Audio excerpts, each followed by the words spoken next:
কি গো?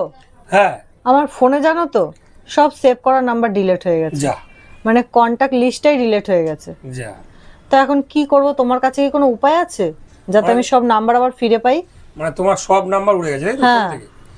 তাহলে কি করে পাবে সেইটাই উপায় চান দিয়ে? হ্যাঁ হ্যাঁ এটা আছে তো, ফোন থেকেই করা যায়।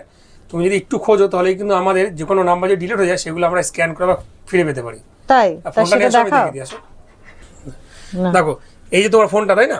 হ্যাঁ দেখো এই যে ফোনটা নিলে ফোনের তুমি চলে যাবে হচ্ছে এখানে সেটিংয়ে, ঠিক আছে? এই যে সেটিং আছে, সেটিংস, এই সেটিংয়ে চলে গেলাম। হ্যাঁ এখানে দেখো নিচের দিকে আছে গুগল, আছে না? হ্যাঁ গুগল। গুগলে টাচ করবে, এখানে অল সার্ভিস আছে, ঠিক আছে? হ্যাঁ। এটা টাচ করবে। এবার নিচের দিকে যাবে, একটু নিচের দিকে আসবে, দেখো এ দেখো কি লেখা আছে, রিস্টোর কন্ট্যাক্টস। হ্যাঁ হ্যাঁ যেহেতু এটা আমার ফোন, তাই আমার ফোনে সবকিছু আছে, ঠিক আছে? আচ্ছা। এবার যখনই না থাকবে তোমরা এখানে স্ক্যান থাকবে, স্ক্যান হ্যাঁ। স্ক্যান করলেই তুমি আবার যা যা নাম্বার আছে যে ডিলিট হয়ে যায় অটোমেটিক সেটা রিস্টোর হয়ে তোমার কন্ট্যাক্ট লিস্টে যোগ হয়ে যাবে। তাই? বুঝতে পারলে? সব তাহলে আবার ফেরত পেয়ে যাবো? সব পেয়ে যাবে। বাহ। তাহলে আর তোমার সমস্যা রইলো না। না। তাহলে তুমি কি করবে, ভিডিওটাকে শেয়ার আর আর চ্যানেলটাকে ফলো করে দেবে।